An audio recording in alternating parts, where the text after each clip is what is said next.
Okay. Should be recording now. Alright. So, we kind of did a little bit of a run through with it, but guess we'll start off with early years of your life growing up back without modern video games and all that kind of stuff. How you grew up and your friends back in the time and all that and everything. So I guess we'll start with Dad and we'll go to you. Well, my earliest memories was of my grandfather, Thornton. Back I was probably, I don't know, I might have been 4 years old, 5 years old, somewhere along in there. I wasn't very old. And he was a nice fella. He was a nice man. And he walked with a walking stick, kind of like I do now. And but he used to kind of babysit with me and stuff like that for little short periods of time. And then he died in I believe it was 1951. I believe that's when he died. And he had something, all the doctors said he had TB, but my mother always said no, he didn't have TB, because she knew people had TB and he didn't act like he had TB. She didn't know what really killed him, but he had lung problems and everything, couldn't breathe. Well, when he was young, in his teens and early 20s, he worked in coal mines up around Birmingham and in Carbon Hill. And so he had black lung, is what his problem was, because it was in the type mine you had to crawl in and crawl out and everything to get in and out of it. So he actually had black lung, and he died young. I believe he was in his 50s when he died. But then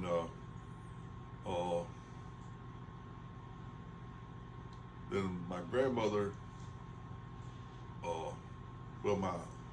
my great uncle, Tobe Flynn, he moved in with us over at High Togie for about a year and a half. And Uncle Tobe was a really nice fellow too. He was Mother's father's half brother. And both the brothers married sisters, the Harden girls. So they were, all their children were real close kin and everything. But he lived with us for about a year and a half, and he used to babysit with me back when I was young. And I remember he'd sit there, we'd be sitting out on the front porch out there, and he told me one day, he said, "Listen to my heart here." So I got and he put his head down there, and he said, "Now listen to my watch." He had a pocket watch, wind up pocket watch. He put his lifted. He said, "That sounds just like my heart, don't it?" I remember telling him that. And he used to chew juicy fruit chewing gum, but he had some strange things that he liked to do, as far as certain things he liked to do and everything, like his chewing gum. He never would open the pack up like this. He'd take his knife and cut around the bottom part down here at the very end of it, flip it open, then take it out, and he'd cut little pieces about probably a ½ inch long off the gum, so he could get several different chewings off of one stick of gum. But he'd babysit with me while Mama and Daddy both were farming. They'd be out in working with, we farmed mules, didn't have a tractor or anything like that. And so he'd stay up there with me and keep me until they come in for dinner or for supper one. Then but I remember him very, very well, and he had a hearing aid. He couldn't, and everything, he carried it in his pocket up here, had a wire come around, then a little plug went into his ear so he could hear. He had to have a hearing aid, and he couldn't see real good. So he was kindly he had some disabilities. But then my grandmother, Thornton, my daddy's mama, Uncle Tobe moved out, and about a short time later, Grandma Thornton moved in with us, and then she kind of took over for Uncle Tobe. She was my babysitter and everything, and took care of me. And then my sister Brenda was born in 1951, and of course she got to take care of both of us, and me and Brenda got to grow up close together. We were real close all the time and everything. And then my sister Linda was born, and about, I think 55 is when she was born. And then we had somebody else to play with and everything. And I was always the older brother. I was always building stuff like that. Even when I was a little bitty kid, I was always building things that we needed. We didn't have a lot of money. We didn't have an indoor bathroom.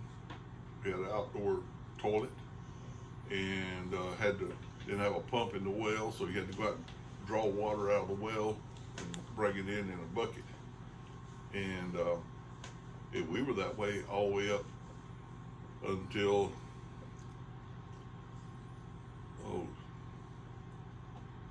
about 69, 70 before we ever put a bathroom. I put the bathroom and everything in over there at the house. But you know, everybody was just about like that back then.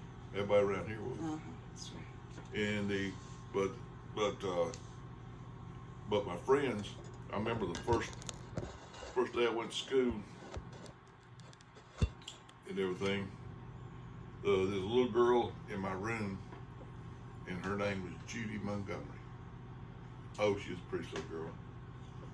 She had long pigtails, and she was just real nice. And she liked me.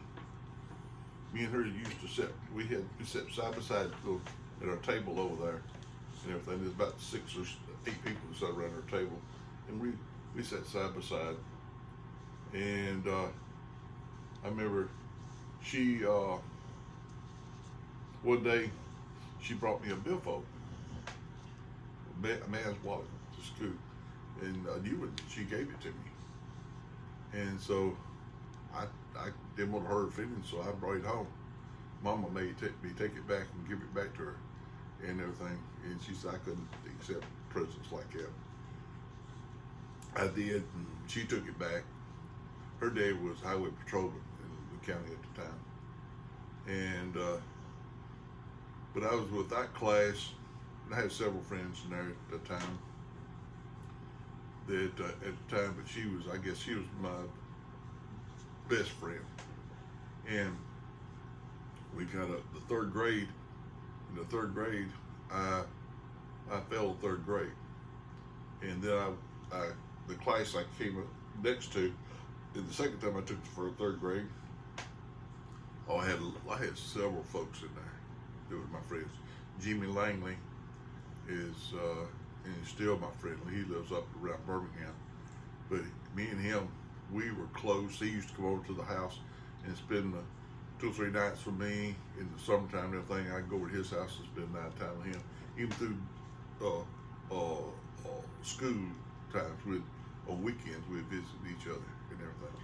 And then got on later on up into school, to high school, the 11th grade. Jimmy got a job at the pole bar at Vernon. That was the only place that you could, one of the few places that kids could work and earn a little money.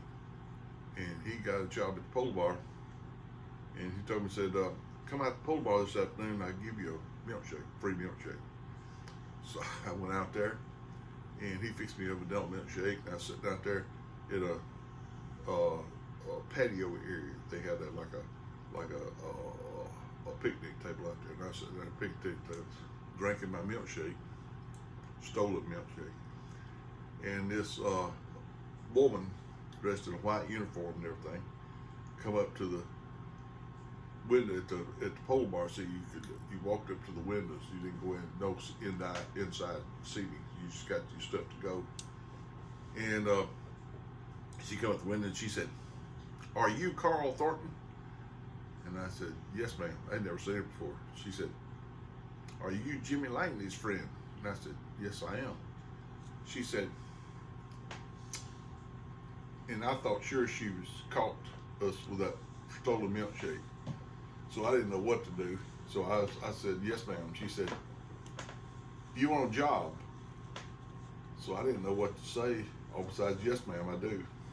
And so she hired me at the polo bar, and I worked there for 3 years, all the way through high school and everything, and then worked in the summer after I went out to college. And I had many other friends and everything. Daniel Weeks was a very good friend and still is. And I just had so many good friends in that whole class. We were real close, a whole lot closer. The class I was with beforehand, the first 3 years, it was really the best thing that ever happened to me. I failed because I got with that class, and we just hit it off together. I mean, everybody liked me and I liked them. Yeah. And so, but other than that, didn't have a whole lot of other close friends.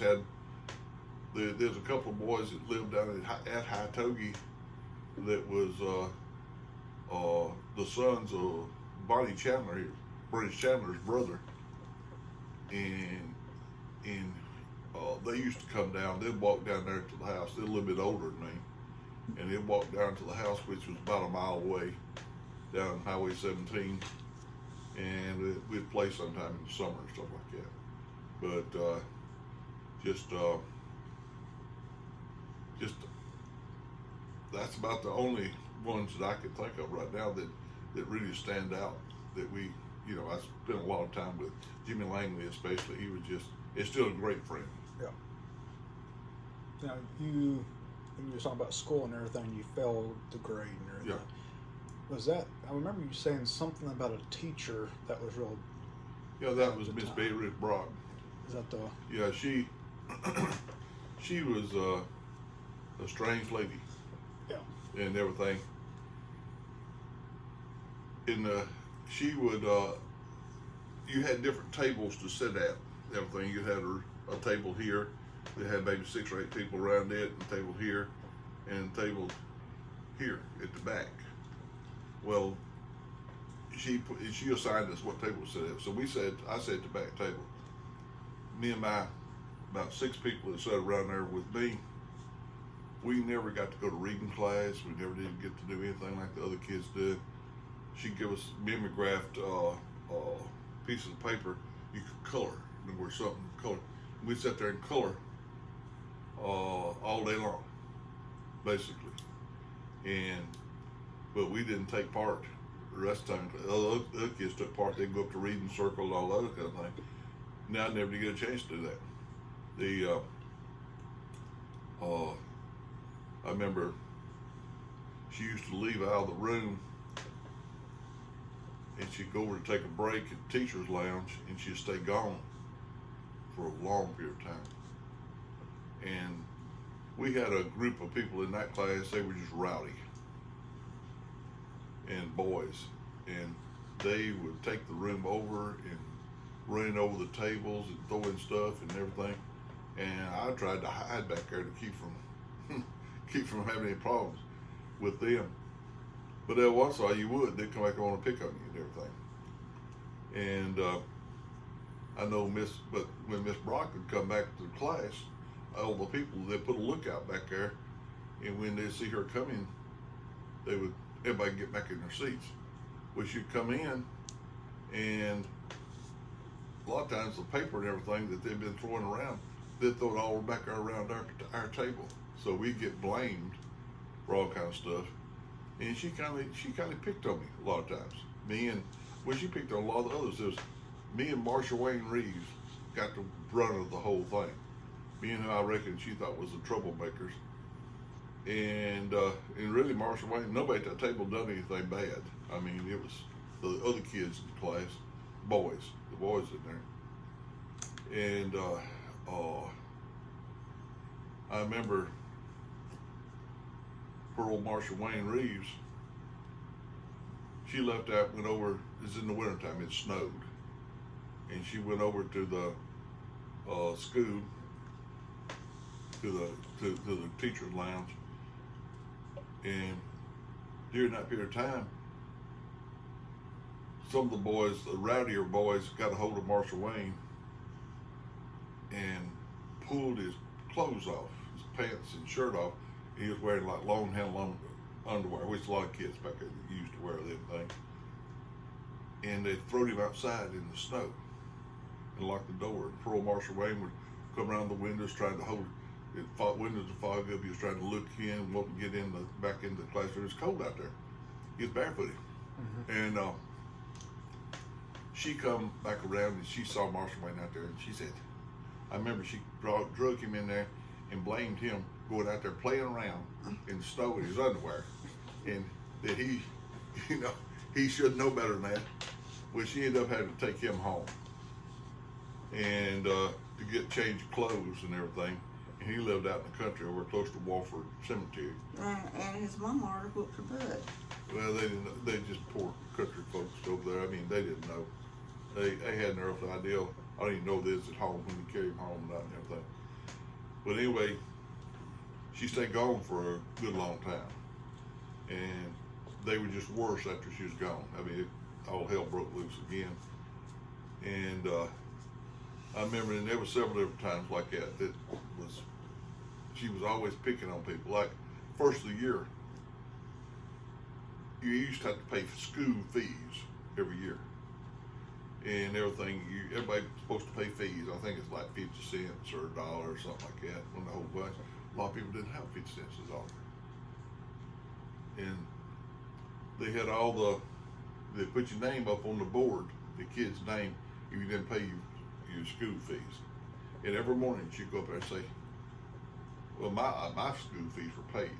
But Marshall Wayne, I remember he didn't have his paid. And she'd say, Marshall Wayne, you gonna bring me them school fees? And of course, he didn't, you know, he's just a little kid. And she'd go down the list of them and everything and embarrass him and everything in front of the class and everything, shame him. Well, and finally I remember Marshall Wayne, of course, they didn't have the money. His mom and dad couldn't even read or write. And so he ended up saving pennies and nickels and anything he could get like that, and brought it in himself and paid his fees so he could get his name taken off the board. And we had a couple in there that never did get their name taken off the board because they just didn't have the money, didn't have the way of getting it. But I remember when winter started, we had a coal heater, and we in the classroom. Well, we had a coal heater at home, so I was familiar with a coal heater. And you know, and Miss Brock come in that morning, and she said, "Does anybody in here know how to take care of the heater, start a fire, and you know, and everything, and put the coal in and everything?" And of course, I was proud. I knew how to do something. I raised my hand. Yeah. She said, "Good. Carl, come up here. You're gonna get to start the fire every day and take the ashes out and everything every day, and keep the heater up and keep the coal in there for us all day long." And that's what I did all winter long. I had to keep it in there. Well, then and it was just, I mean, we never was actually taught anything, to get right down to it. Never. And but now the other school kids, she carried back there to reading class and everything else. And she'd give us more things to color while they're back there doing that stuff. Well,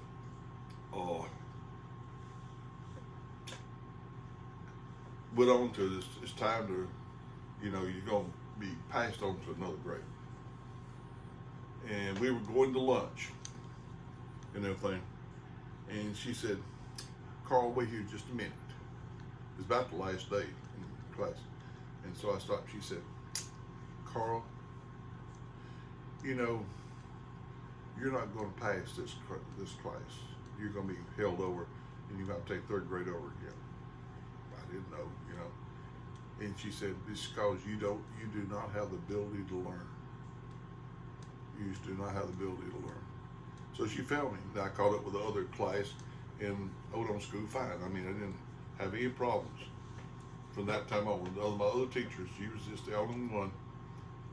But one thing she did was whenever I was doing my student teaching in Lamar County up in Sullivan, I did at Sullivan, we had a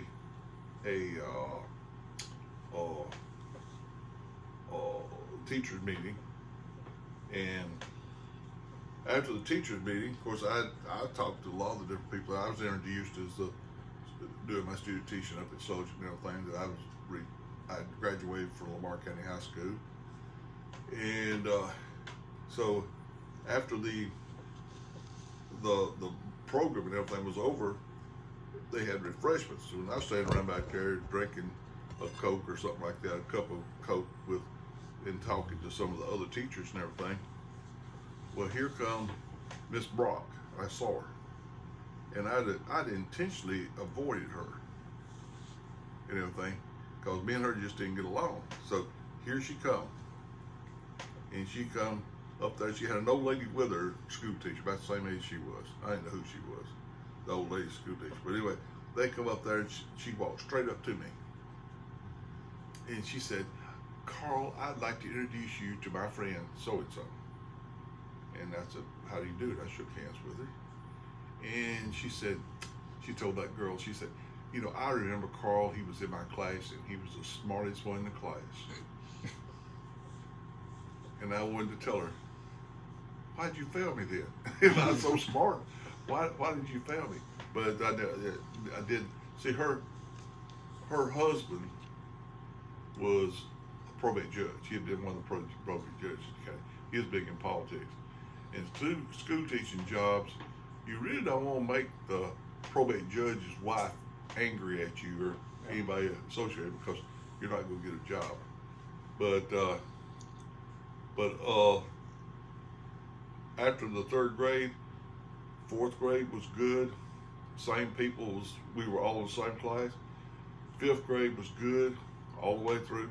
And sixth grade was the first year that I had a male teacher. At Christmas time, our teacher we had was Miss Woods, and she got married to the superintendent of education. His wife had died, and her husband had died earlier, and so they got married, and so she didn't work anymore. She retired from school teaching, and then Mr. Philip Wright, he moved into Vernon. His father-in-law owned a clothing store there at Vernon, Dillard Kings, one of the larger. They were Jewish folks and everything. The Kings were, and so, but he was a real nice fella. Taught me a lot of things. Taught me how to tie a tie, which I still know how to do that and everything.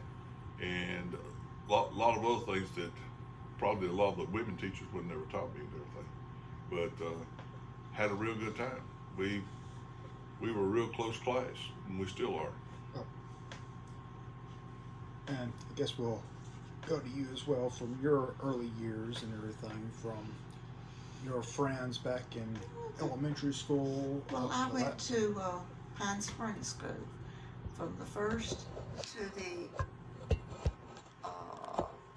5th grade, and then they closed Pine Springs down, and I had to be transferred to the Bill Soldier School, you know, and because Pine Springs, you know, we had little outdoor bathrooms out there. You had to wash your hands out there, and the Kind of like an overflow well out there. yeah, for whatever. And we had some good times up there at Pine Springs. But when I come to Soldier School, I was scared to death. I was in the 5th grade, and it was so different and so big and all, you know. And I didn't really know nobody or anything. But it didn't take me long till first friend, I guess, I made was with Linda Turman. You remember Linda Turman? Lucy. And yeah, she lived down here at Soldier. In fact, she lived right down the road there. And we become real good friends. And she'd come home, spend the night with me, and I'd spend the night with her. And I would wear her clothes, and she'd wear mine. I remember I was coming off of a slide when I was in 5th grade, outside playing, and I had on her dress that I had borrowed and was wearing, and it caught on the top of the stair thing. And as I went down, the dress stayed up there, and I went down. Tore her dress. But anyway, then so that was my learning about I got to where I hung out with all the town kids, and I was from Lost Creek, but I just fit right in with Rita Boyd down here, Terry Boyd's daughter, and we had some good times. We used to when I was 15, Fred, my stepfather, he got me a car, and I had started working at Miss Price's. I was in the 10th grade, so the 10th, 11th, and 12th grade, I worked at Mrs. Price's down here at town, and me and Rita Boyd, she worked too. We both we would walk home. We would walk down from school to Miss Price's on Friday afternoons, and then we worked Saturdays. They stayed open to 10 o'clock at night on Saturday nights, and we worked at 10 o'clock. And then Fred would come get me then. But when I got where I could drive, well, he got me a car, and then I could take my car. And I took my car to school when I was 15. And back then we didn't have to go to the office and everything. We just found this parking place and parked out there, whatever. And I didn't even have a driver's license. That year I drove to school without driver's license. I guess I would have got in trouble had they ever checked to see if I had any, but I didn't have any. And anyway, that was the best. That was my best years. I loved school. Done real good in school. I was in the Beta Club. I was in the Honor Society, and didn't miss a day. And I was lived it. Did you have a favorite teacher or anything, or a least favorite teacher? Well, I can't help but remember when we were in the 8th grade. Just wait for Trump to get his. Yeah. Okay, when I was in the 8th grade, well, a bunch of us kids got together and we had a Miss McKenzie. You remember her? She had the Miss McKenzie store down there. Anyway, we didn't like her, So we joined a club, and it was called the MMKH Club, and it was the Miss McKenzie Hate Club.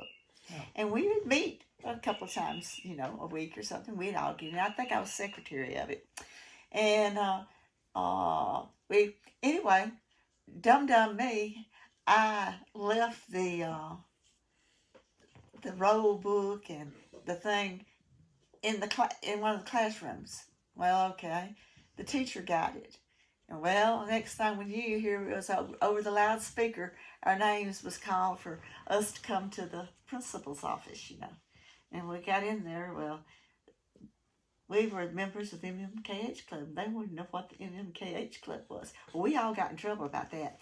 And they said that if she ever found out about that again, if she ever found out about it, that we would have to go to her personally and apologize and all, that they were going to do away with it. We were to never mention that club again and all this kind of stuff, all scared us to death, but we was enjoying it.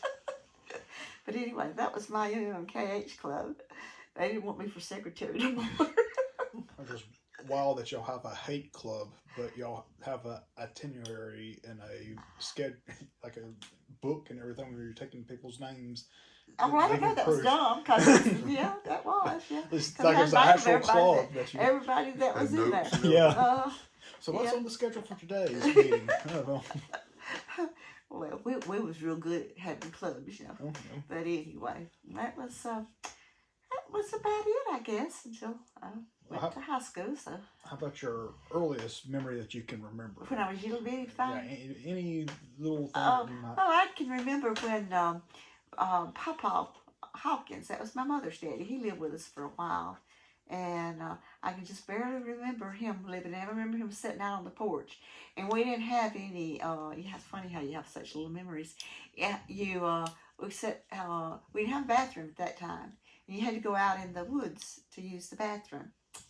And I remember he was sitting on the porch, and and I went out to the to the woods to use the bathroom, and I didn't have no paper, and I was just a crying. I was about 4 years old. I was just a crying and all, and I heard Papa holler, Laura, Laura, because she was the oldest, you know, and she must have been about 13 or so. She's 9 years older than me, so she must have been about 13, 14 years old, something like that. Anyway, she come out there where I was at, so she saved me, you know, and brought me back into it. Weird thing to remember, but anyway, see why I have to help Laura? Just look what all she went through for me. And then I remember when we got our TV. It was a little black and white TV. Like I said, most people didn't have one. You had one. You got one, I guess, about the same time when we got ours. And we was about the first ones on Lost Creek that had the Clevelands used to come and watch TV with us on Saturday night. We watched Gunsmoke. And I don't know. That was about the earliest memories I remember. Yeah, you said something about before when y'all got a TV and like y'all had people come over. Yeah. Sure. We had. Yeah, it was about 1950 when we got it. Well, you got yours before me then, because I wasn't born in '51. I was probably 4 years old when we got ours. But because I barely remember it. Of course, we lived right there on the side of the highway where you live at now and everything on Highway 17, that's the main road and everything. And I remember one day, Daddy had went to town. Now, Daddy didn't buy a lot of things and everything. He didn't buy a lot of things at all. He was kind of tight with his money. I guess it come from McLeod, you know, the Scottish. Mm-hmm. They're kind of frugal. They're tight with their money. But he wouldn't spend a penny until he just had to. But we had a radio at the house. We listened to the farm news every day, and that's about the only thing we'd ever listened to. You'd turn it on at dinner time. We'd listen to that, catch what everything was selling for on the market and everything, so he'd know what to grow that year and everything. And I remember these. Oh, it was a pickup truck or two pickup trucks came up in the yard, and it was probably 5 or 6 men got out of the pickup trucks. Now, I didn't know they was going to come and do this. You know, I imagine Mother did, but they didn't tell me. I was just a little bitty kid. And all of a sudden, they started working around out there in the yard, and they got these poles together, pieces of pipe, and they got all that put together, screwed together, and they put this antenna on the end of it and everything, a large antenna, box-looking thing, and leaned it up against the house on the south side of the house there, next to the living room. And then they put guy bars all out in the yard. 4 different guy bars come out to hold the antenna up.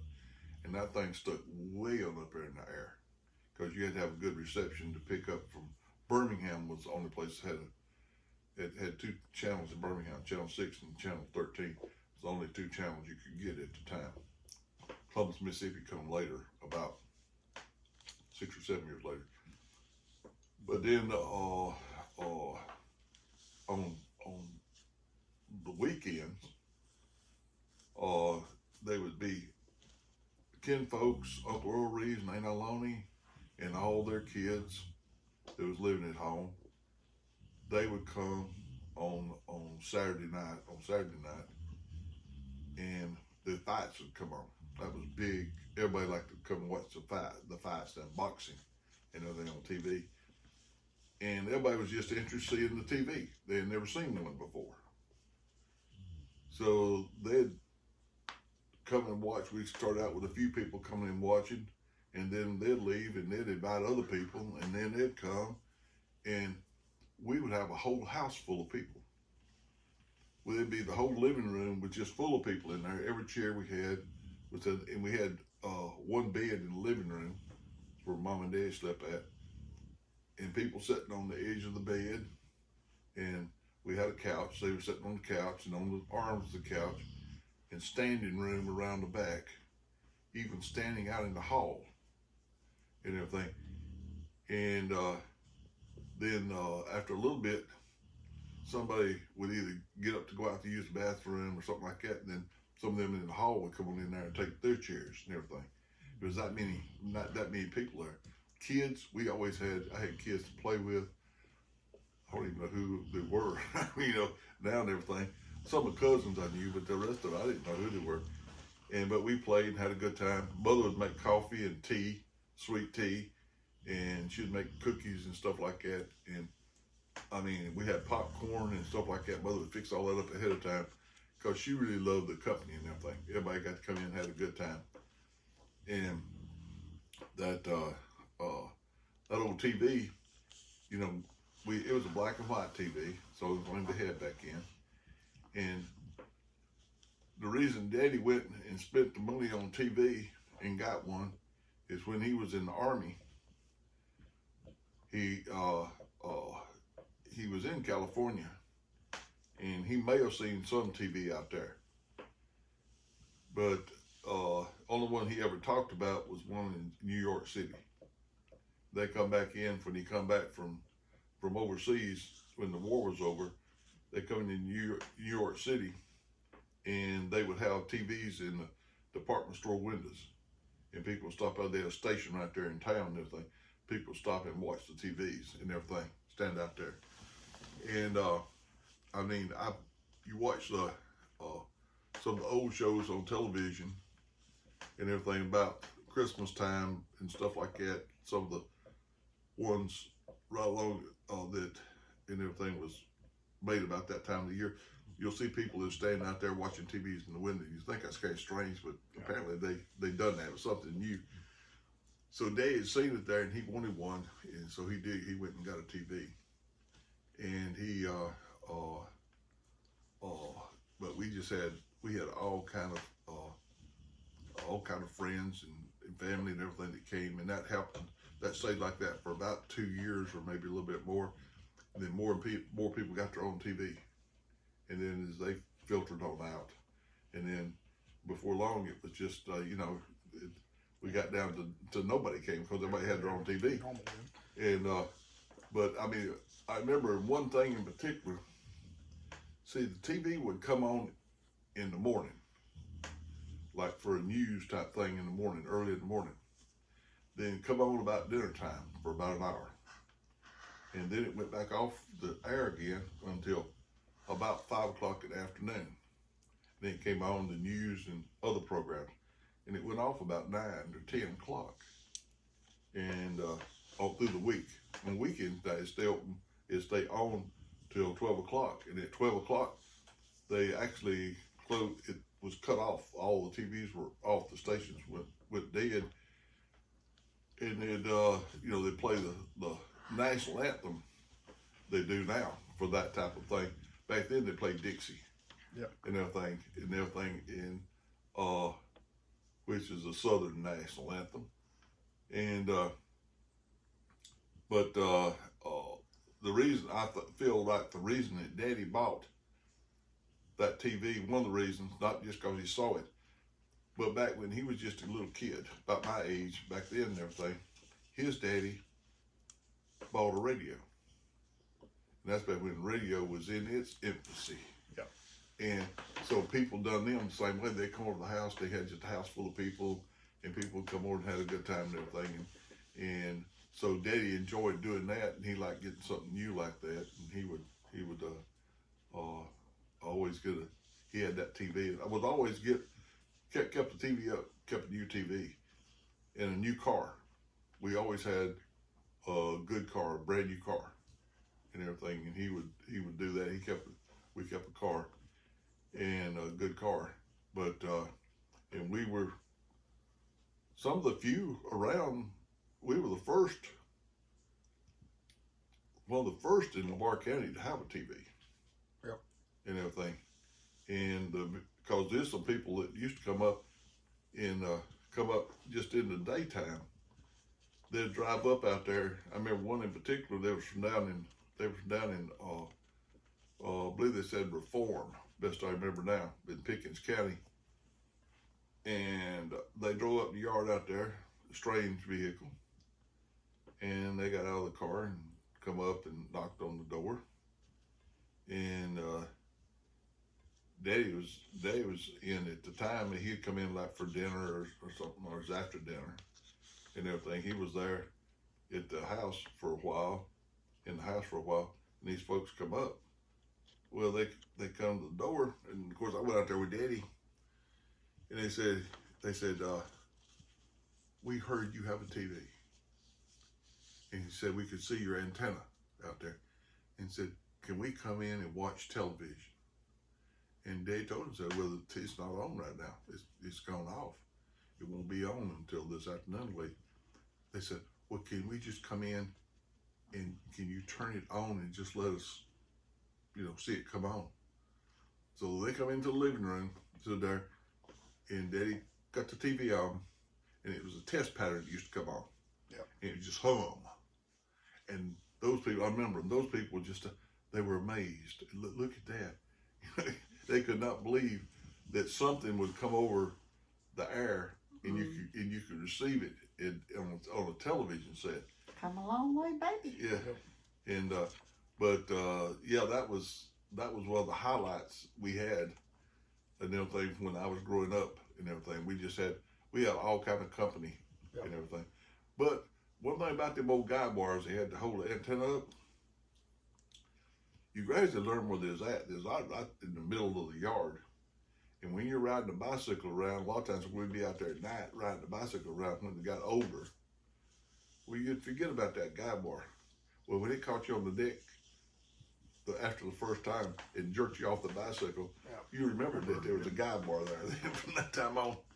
Listen, and you both kind of mentioned your car and everything, and you mentioned your grandpa like to keep new vehicles and all that. So I guess this will move us into the more high school years and everything, and like your first car. How did you pay for it? Did your parents buy it? You kind of went over that one and everything. Just general thing. How was high school? We went with elementary and everything, but how was high school overall and prom and all that kind of stuff? So I guess we'll just continue on with Dad. And well, the first car I had that I owned myself was a '53 Chevrolet. The car I learned to drive on, there was two different cars we had there. They had his good car, then he had two different cars at times. He liked to traffic and trade on some used cars. And he had a 58 Ford, and there was an old model pickup truck, 53 model Ford pickup truck, which Mother bought and everything. And she bought it particularly for me to learn how to drive on. And I remember Daddy wouldn't let me drive.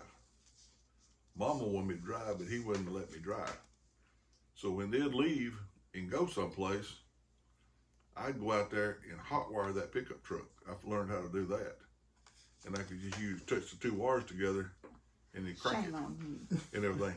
And I crank it up and I'd drive all over the yard, out through the field down there, in the front of the house where we mow it now and everything. Yeah. I'd drive all out in there and everything else all around and everything, and driving and having a good time. And I'd come back up there about time for them to get home, and I'd park it right back there where it was at. So I thought I was getting away with something, but I know now that they could see all them tracks all over that field out there and everything where that truck was. If they knew I was driving. And my daddy, he never would teach me how to drive. He never did let me get behind the wheel. Well, and everything, and teach me. My mother, she always claimed that she could drive, and she taught Daddy how to drive. And she may have.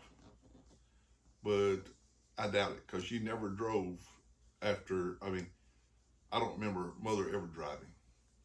But I remember she used to get in the car with me out there, that old pickup truck. She'd get in the pickup truck with me.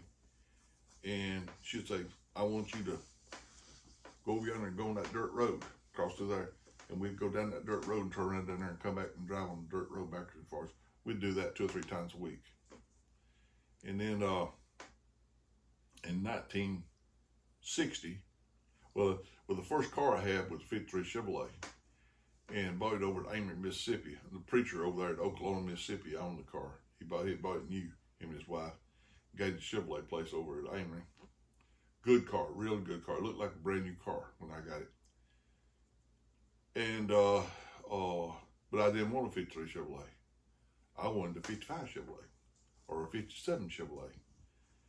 But Mother and Daddy bought that 50, found that, and over there, a friend of ours over at Amory worked for Monroe County Power, Mr. Troy Gann. Mother told me he was looking for one, so he found that one over there at the Chevrolet place, and so we went over there. And Mother she told me it was a 55 Chevrolet. When we go over there, it's that 53. But I ended up buying it. I paid $500 for it. I worked for 2 years, year and a half, at the pole bar at Vernon. I made 50 cents an hour. Now, I spent a little bit of my money for other things too during that period of time, but most of it I saved up for a car. And I lacked, I think, $50, having enough to buy my first car. And Mother and Daddy put the other $50 on the car so I could get my first car. And then when we left at Amory over there, of course I had my driver's license at that time. By then, we left over there, and Brendan and Linda rode with me. We rode back to High Togie, to your house, and everything in that 53 Chevrolet. That was my first car that I owned. Now, I drove other cars there at the house. That 58 Ford especially, I drove it a long time. I took my driver's test in it. And it was about everything was broke on it. It would run, but that was about all. I remember when I went out to take my driver's test, I'd never driven in town. I drove over on that gravel road, and I drove around the yard and everything, but I never drove in town. Yep. I read the book, and I made 100 on the written test on the thing. And I remember you had to, when you went and took your driver's test, it was there at Vernon, and down there below where Matt Mayer's office is, and the pizza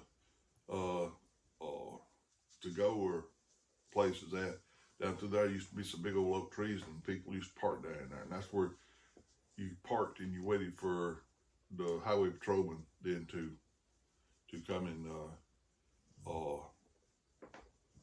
do your driving test. And of course, you had to carry a licensed driver with you in case you failed the test. So you had somebody to drive you home. So Dave was there with me, and I remember that state trooper come over there, and he said he had a piece of paper with my name and everything. He took that, and he said, "Yep." He said, "Okay." He said, "Get in the car."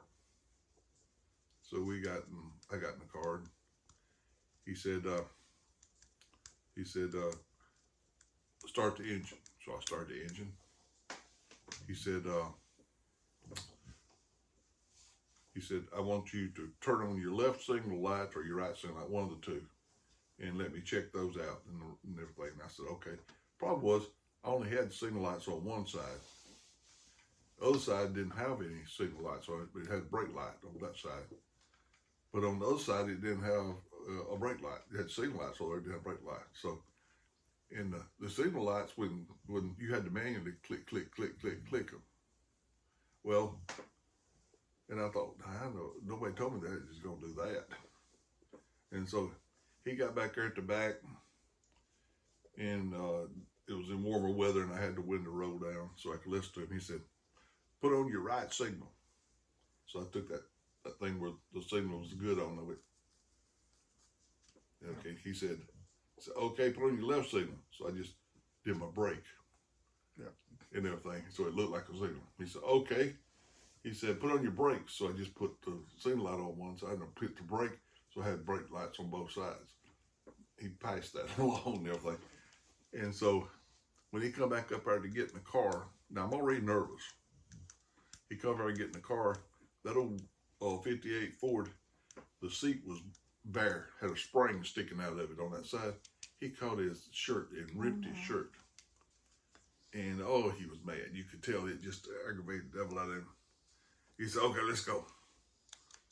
So we went up there and he told me which way to turn and everything. We got down there and come back around where the there across from the courthouse and everything. I forget what's in there now. It used to be Vernon Drug Company, and you go over and you had to turn back into the right to the there's 4 lane through there then. They had just 4 lane thing through town right there, just in town.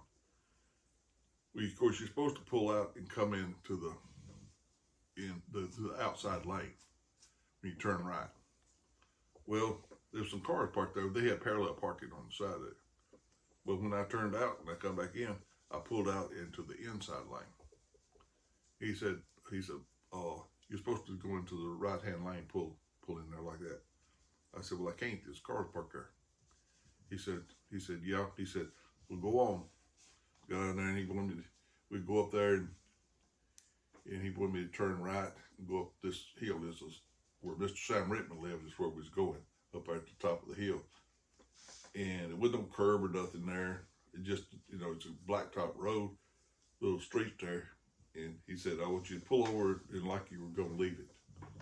So I pulled over there, gave him a signal light, pulled over there, stopped, and everything, straightened my wheel up, reached down there. Quick as I grabbed the emergency brake, he said, go on. That's all he was looking for. He wanted to make sure I did the emergency brake.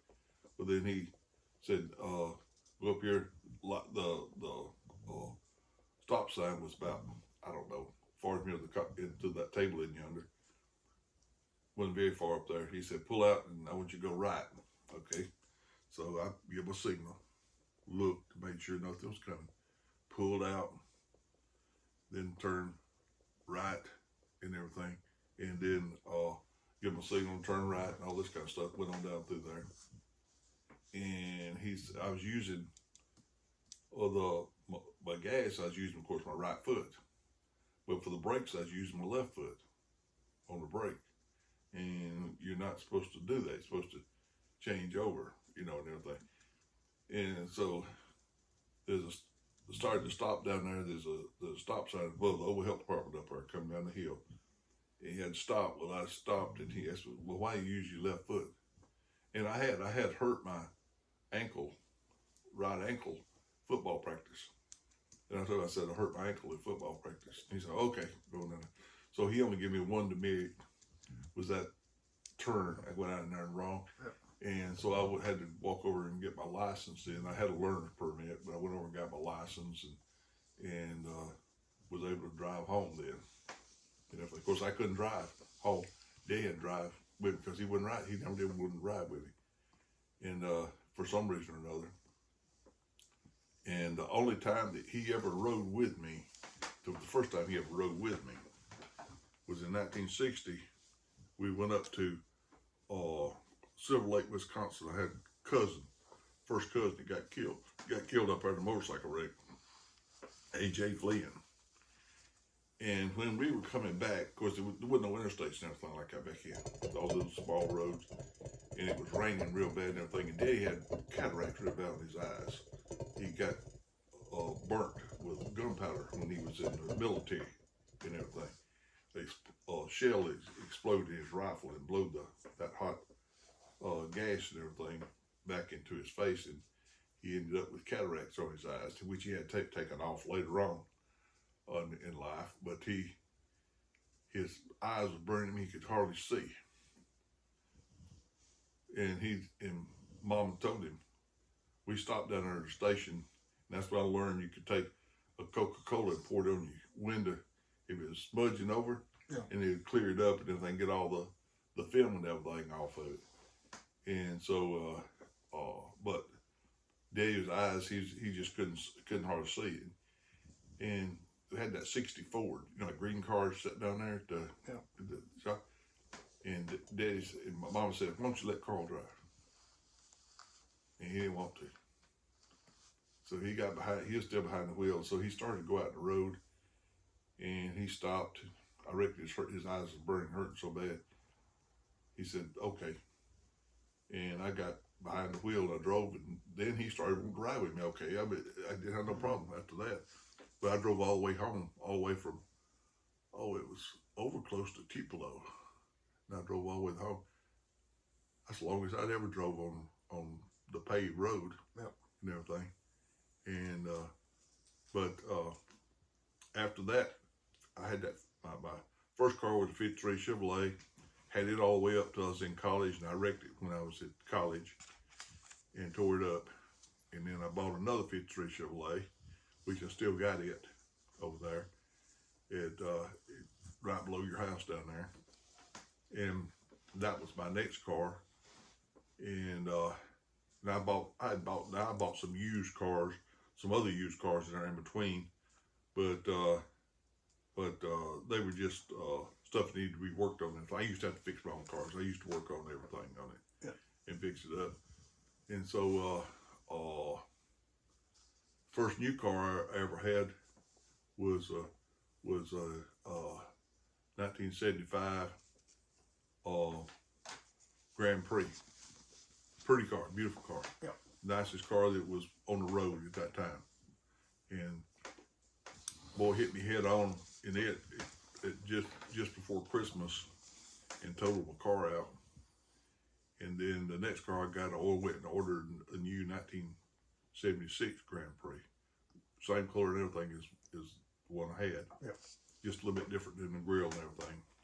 And I always liked the 75 better than I did the 76. Yep. But those were actually my first cars that I can remember. The 53 Chevrolet was my first new car. Yeah. And going back to the high school and all that, how about prom and everything? Prom, junior prom, I didn't have a date for junior prom. I went and more or less stood around and talked to all the guys and everything, and all the girls talked to the girls and everything. Yep. Anything they didn't. That's back when, I don't know, it was just not too many guys socialized with the girls at prom and so like that. We didn't dance. We didn't know how to dance, you know. And the girls got out there and danced together. But you'd think that'd be strange nowadays, but back then it was, that was common. But then in my senior prom, I had made up mind.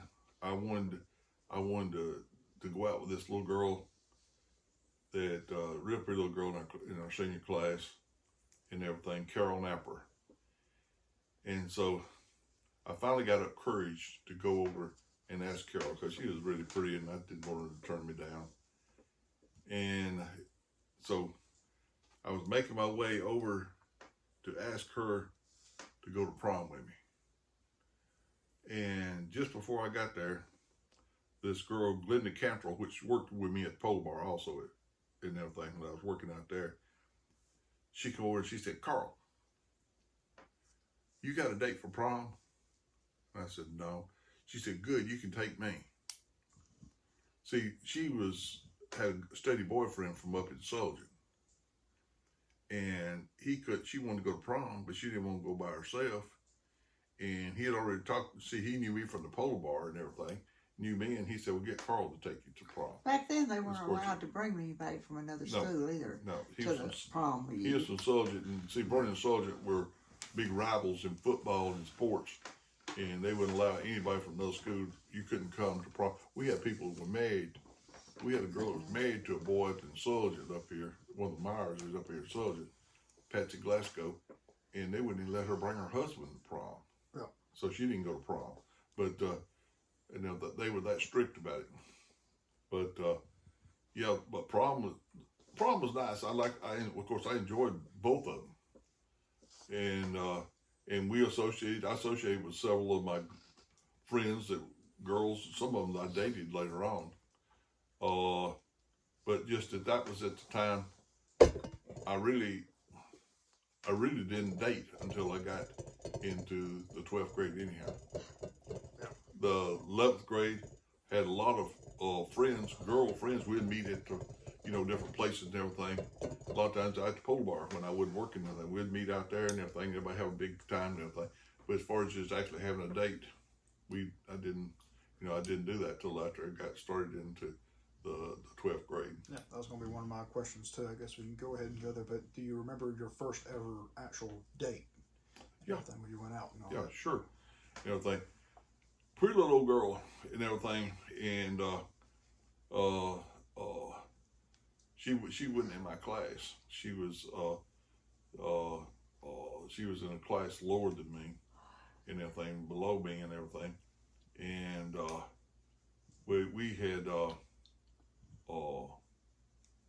talked to each other a lot and everything, got to know each other. We were good friends, and so we were had it was a double date, you know, thing. Jimmy Langley said he was dating a girl from over in Fayette. He said, why don't you get a date and we'll go to the drive-in over at Columbus this weekend? And I said, well, I don't know anybody to go. And he said, well, he said, I think my girlfriend has a friend she might, you know, go with. And I said, I don't know about that and everything. I don't think I'd like a blind date. And so I got thinking. I said, I know somebody will ask. So I went over and that day and asked. Strange when you forget your name, man. First one, everything. Her name was Patsy Mitchell, and I asked Patsy. I said, "Oh, would you like to go to the drive-in with this weekend double date with Jimmy Langley and his girlfriend?" Oh yeah. And so that was my first start dating was actually then, and then me and Patsy, we really never went anyplace else. What was the movie? You remember? No, I don't remember that. It was a Western and everything, and I don't remember. I just don't remember what that was. And what was your age at that time? 17? Oh, I was 18. 18. Yeah. See, I failed a grade, Oh, yeah. so I was older than the rest of my class, people in the class. Yeah. I guess we'll go to you two. How about your prom? What all do you remember from it leading up to it, or did you go? Oh, yeah, well, yeah. For my junior prom, I spent the night with Brenda Holiday. She was, when I was running around with, she lived right down here, close to where our Dr. Land's office is. And she was the head cheerleader. And I spent the night with her. And we went to the prom together, and we just sort of, you know, played the field when we got there. And then I was a senior. I'm thinking, I think I spent the, I don't know, I think we went together again. I don't think, no, it seems like she was dating Otis Hester at that time. I'm not sure. Who did I go with a senior year to?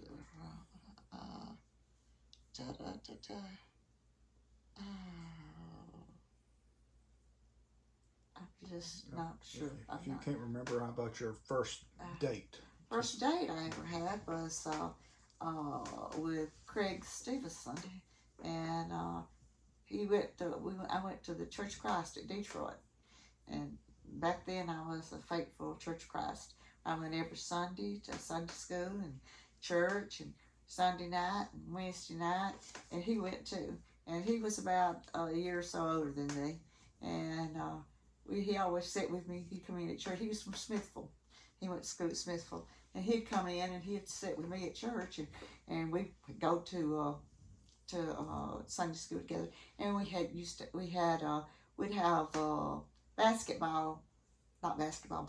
volleyball game at church and all up there that we would play, and we had skating parties and everything that we got together, and we the Sunday school class and all did, and we would go to Hamilton to that. So he was the first guy that I ever dated, and so.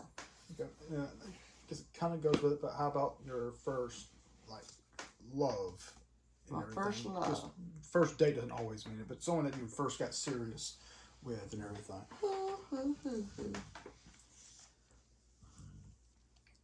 Oh dear.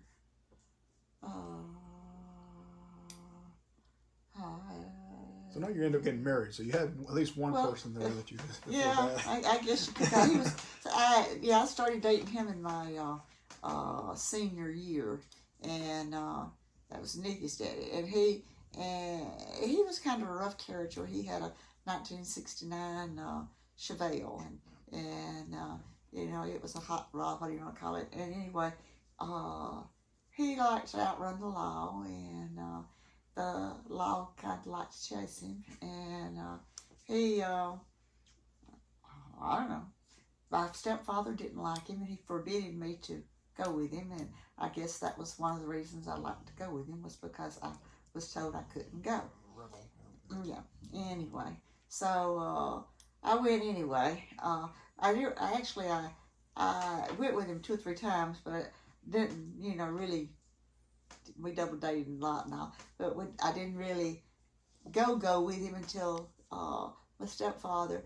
He was in the hospital. He was in the Birmingham VA hospital, and I started going with him then. I started going serious with him then. I started going with him because he wasn't home. He died while he was up there, so he wasn't home to forbid me to go with him, which wished he had been. But anyway, so I went with him, and then he went off to. He joined the National Guard. He went off for his 6 months training or whatever you want to do it. And I was in school at the time. I went to Phil Campbell. Went to a year in Phil Campbell.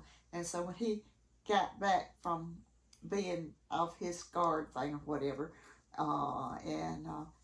I married him and started to work at Detroit Slacks. I went to work in the office at Detroit Slacks, and that was it. Now, we'll just kind of go on with that, I guess, since we've been there. So, y'all got married and y'all were together.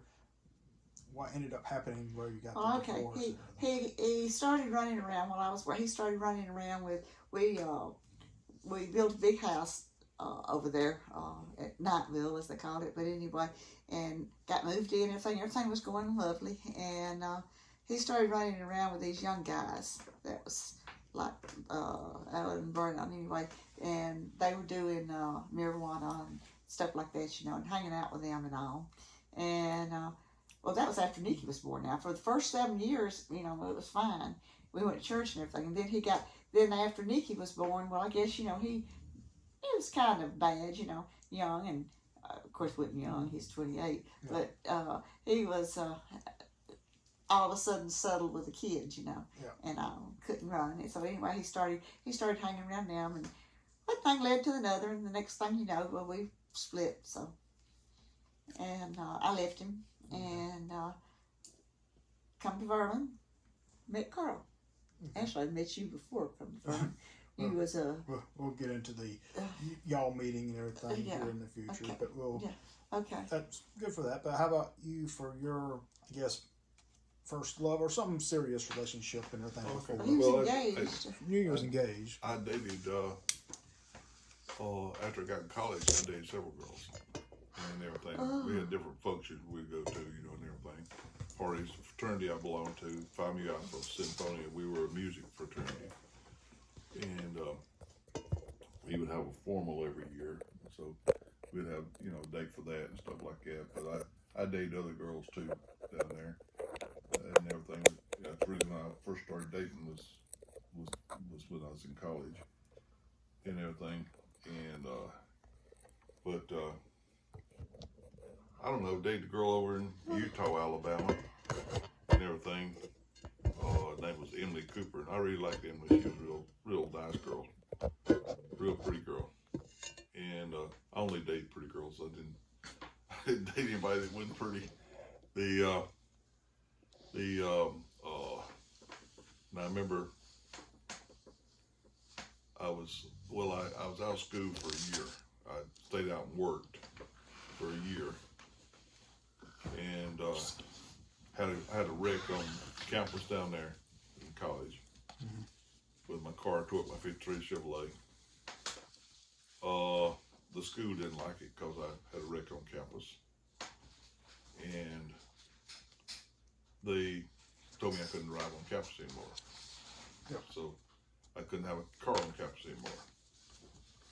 So that car was tore up. So I ended up buying another '53 Chevrolet from a classmate. He had graduated. He graduated, and him and his wife, they were from Winfield, Alabama.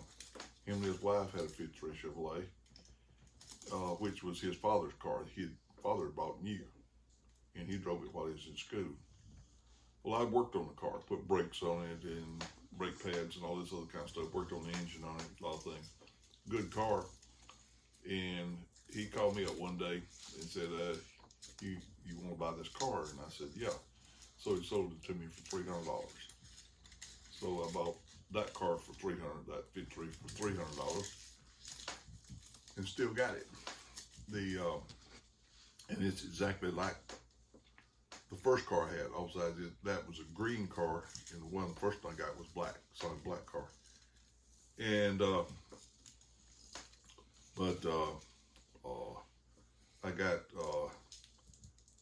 I drove on campus again. I got caught driving on campus again. Well, they didn't like that, so they called me before a disciplinary committee, and I was scared to death.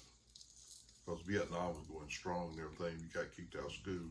You had a deferment while you was in school, but if you didn't, you'd about going to go to Vietnam.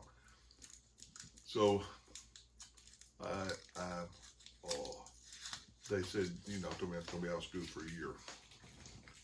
And so I said, okay, didn't have no choice. So I left. I finished up that quarter and everything, and passed everything. But I couldn't be there because I was on social probation. And while I was out of school during that year, I started dating a girl at Vernon, Ramona Lucas. And I really liked Ramona. She was a nice girl. We had a lot of good times together and everything. But she started wanting to get married. Well, I didn't want to get married. I didn't have any reason to get married. I was going to go back to college and everything. I didn't need to get married. And so I broke up with her. Well, and she kept on calling me, kind of stalking me in a way. I was working out at Sanford Company in the engineering department. I was a draftsman out there.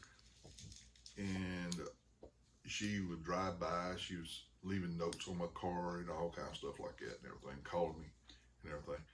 And I just wouldn't talk to her. So I went to a basketball game one night, and she was I didn't know it. She was up in the stands, and her little sister come running down there, and she says, "Hey, Carl." I said, "Hey." She said, "Ramona's sitting right up there in the stands. She wants to talk to you." And all my friends were standing right around there, and they knew I'd been dating her and everything. So I said, "Okay." So I walked over there, and she was up about the fourth row up in the bleachers there. And so I stayed down there on the ground. They wasn't playing right then. It was between quarters of the game and everything. It stopped for a little bit. And I stand down there on the ground, on the court, the edge of the court, at the bleachers, and this little girl was sitting beside of her. And I had never seen her before. And she was pretty. She was a real pretty little girl. And everything. She was a kind of short girl. I used to date just short girls. That's the only thing I really ever dated with short girls. And just a real cute little girl. And she was still in high school then. Everything. She was graduating that year and everything. And this was in 1969. So she graduated in 70. And so Ramona said, "Come up here, I want to talk to you." So I went up there, and she set me on the other side of Maryland over there and sat down. And she said, "I don't know." She said, "Are you going to ever go at me again?" I said, "No." She said, "Why?" I said, "Because I don't want to. I'm not going at you again." She said, "Okay." she said, well, would you go with me? She said, I'd like to go over and get a beer after the ball game. And she said, would you carry me over to get a beer? And I didn't want to, over to the state line. So I finally give in and said, okay, I will go over there. My friend, Johnny Langley, is Jimmy Langley's brother, younger brother. He was there that night. He was still in high school. And I said, Johnny, I said, I gotta carry Ramona home tonight because I was gonna have to carry her home. And I said, he wants to go and get a beer. I said, you know, ride over and get a beer with us? He said, sure. So we ran over, and Ramona didn't like it because I had Johnny with us. But we ran over, I got a beer, with a beer and everything. We all got us a beer and drove home drinking that beer. And I got home and I carried her back up there. Well, I kept on thinking about Marilyn. But everything. I didn't know really didn't know who she was at the time. I just knew she was a pretty little black-haired girl that was sitting beside of her and everything. So she called me out at the office one day at Sanford Company and said,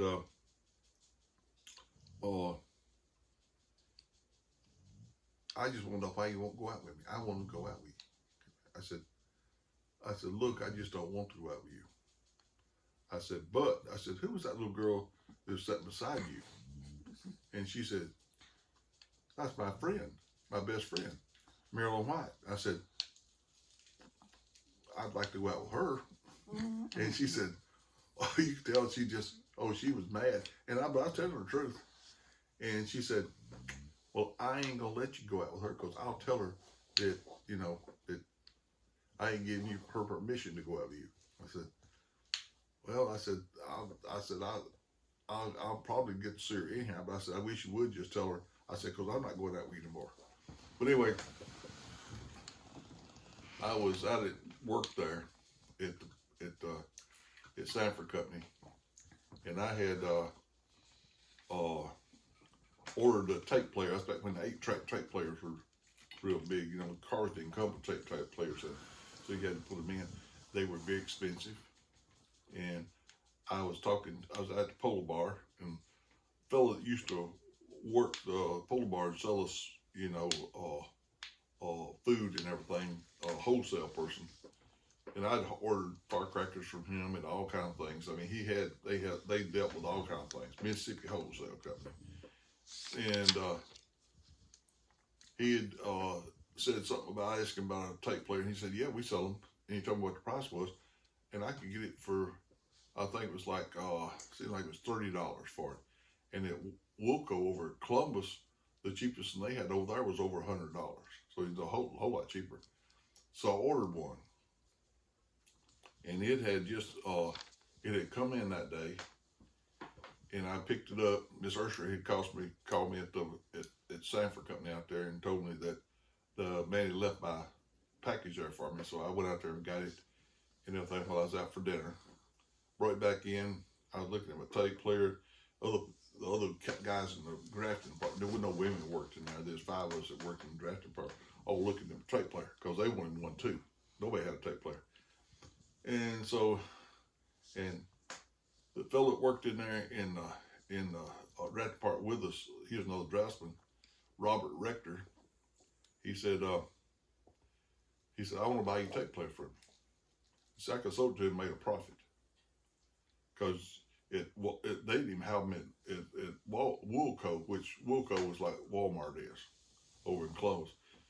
They had on display, you had to order them, and then you had to order and wait for it to come in. And he wanted one for his Mustang. He had a brand new Mustang that he had bought, '69 Mustang. And I told him, no, I didn't want to get rid of it. And Ramona called me shortly after that. Want me to go out with her again? I said, no, I won't. She said, well, get me a date with somebody. She said, if you can get me a date with somebody out there at Sanford Company, I'll tell Marilyn it's okay to go out with you. And I said, okay. I said, who? She said, it don't matter. She said, she had dated a boy from out there, Sanford Company beforehand. It was one of the boss guys out there. And she said, Robert Rector. You get me a date with Robert Rector, I'll tell Marilyn. I said, okay. I said, I'll talk to him. Well, that afternoon, we sat there and Robert started wanting that tape player again. Just buy it from him. When some of the other boys said, Carl, go ahead and sell it to him and get you another and everything and let Robert get that. And I said, nah, I'm going to keep it. Anyway, the thought come to me. Robert wants my tape player. I need Robert to go out with Ramona. But Robert didn't like Ramona. He just did not like her at all. So we were sitting there talking and everything back to farther on the tape player. And he said, he offered me a good bit more money than I could give for the tape player. I said, no. And I said, I'll tell you what I'll do. I said, I got a girl here I want to go out with. But I said, Ramona Lucas, well, it's Ramona's good friend, and she won't tell Ramona it's okay to go, tell Marilyn it's okay to go unless I get a date with you. He said, no, I ain't going out with her. He said, no. And finally I said, I'll tell you what I'll do. I'll give you my tape player if you will go out with Ramona. No, I ain't doing that. No. He got thinking about it a little bit, and he said, where would I have to take her? I said, I don't care where you take her. I mean, just wherever you want to. I said, I just want you to go out with her. He said, well, how many times did I go out with her? I said, once. I said, I don't care what you do after that. He said, I really ain't got no money to carry anybody out with. I said, I'll tell you what I'll do. I'll give you my tape player and $10 if you'll go out with her. He said, really? I said, yeah. And then he's trying to crawfish on it. And old Johnny Boone, he worked there with us. He was another drafter worked there with us. And he got a hold of that, and it was tickling him to death. He said, Robert, he said, you're crazy. You won't go out with a woman, and somebody paying you to go out with her, and everything. He said, and finally he just more or less shamed him into it. And Robert said, well, I just have to go out with her one time. And he said, okay, I'll do it. So I told Ramona. I called her and told her, I said, I got you a date with Robert. She said, when? I said, he's going to call you and y'all set up a date. She said, you're lying to me. He won't go out with me. I said, Ramona, I told you I got you a date with him. She said, I want to know how you got me a date with him. I didn't tell her about the tape player. I said, I gave him $10 to go out with you. She said, you paid him $10 to go out with me? And I said, yeah. She gave me my $10 back. She paid me back to go out with him. And and I didn't tell Robert that right then. So he got my tape player. I ordered me another one. I gave him $10. And about a week later, 2 weeks later, something like that, after the date come about, we were in there, and talking in the drafting department in between work. And he said, he was laughing. He said, oh, I fixed you up, man. I got me a good tape player and $10, and you paid me to carry a girl out $10, and now I fixed you up. And I said, I listened to it for a while, and I said, Robert, I want to tell you something. I told Ramona about that, and she gave me the $10 back. And he said, she paid you back for me to go out? I said, yeah. And so, Johnny Boone said, hey, Robert, you're a whore. That's all you are. You're just a whore. And so from then on, Robert was the whore and everything. But that's how I started. I dated her. I started going with her just before Christmas that year. And in 69. And then we got engaged. And I went to church with her. She was a missionary Baptist church over there at Crossville. And so I went to, her dad was a deacon over there, and her mother they were all real big in the church. And I went to Methodist Church there used to at Oak Hill in between Vernon and Sargent. And then that's where Mom and Dad belonged at. And then I worked when I was in high school. Then I started going to out there at High Togie, to the Methodist Church out there at High Togie. Matter of fact, I was a Sunday school teacher out there for a while for our young class. But anyway, so I ended up asking her to marry me, and she said yeah. And she said, I said, you need a ring. I said, okay. And she said, are you not going to buy me a ring? I said, yeah, but I want you to pick it out. I said, you're the one that's going to have to wear it. I want it to be something you'll be proud of and everything. So you get to buy your own ring. Everything, I'm paying for it, but you're going to get to pick your own ring out. So there's only one jewelry store at Vernon. Not Mays, but I was at Sargent. But a small jewelry store there in Vernon. And she went down there and she picked her out one, a small ring. I really wanted her to get something larger, but she wanted that and thing. It was very small, stone was small and everything. And so, but she was happy with it. I'm happy with it. She got to pick it out. But I found out later on, my sister Brenda, she wasn't proud of her ring because other people that was engaged to show their rings, which is, she went to school over at Fayette, to college over there for about a year or two. And Brenda told me much later on, said Marilyn would other girls would come around and say, oh, look at my ring, I got a ring and everything. And let me see your ring, Marilyn. She said, I'm ashamed of it, it's so small. And so, but anyway, but me and Marilyn, we was gonna get married. Done had the date set, and then I knew if we got married, I would never go back to school. I did want to be a school teacher, and so I talked to Mama about it. And she said, "Well, talk to Marilyn about it." And it's hard to talk to her about it because she's, done had everything together. All of her friends knew about it and everything, but the date we'd already kind of tentatively set. But I knew it was getting close. I was going to have to go back to school or go to work, which that was okay too. But so I said, what I'm going to do is I'm going to talk to her mama first. So after church, one night there on Sunday night, her mother was over there at the kitchen fixing something. She'd been fixing something to eat over there, and she was at the kitchen, standing over at the kitchen doing something.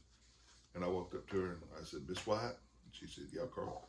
I said, which would you rather have? A son-in-law that works for the drafting department at Sanford Company, or a son-in-law that's a school teacher? She said, a son-in-law is a school teacher. I said, I won't be able to go back to school. I can't afford to get married to go back to school and everything. She said, just talk to Marilyn, she'll understand. So I said, okay. So that night after church, we talked and postponed. We were still engaged. Yep. In the last 2 years I was in college, I was engaged to her. And so didn't do any dating the last 2 years I was in college. But then I got out of college, and we'd done tentatively set another date about 6 months before I got out of college. And about, I don't know, I hadn't been out of college out of graduation. I had graduated from college maybe a month.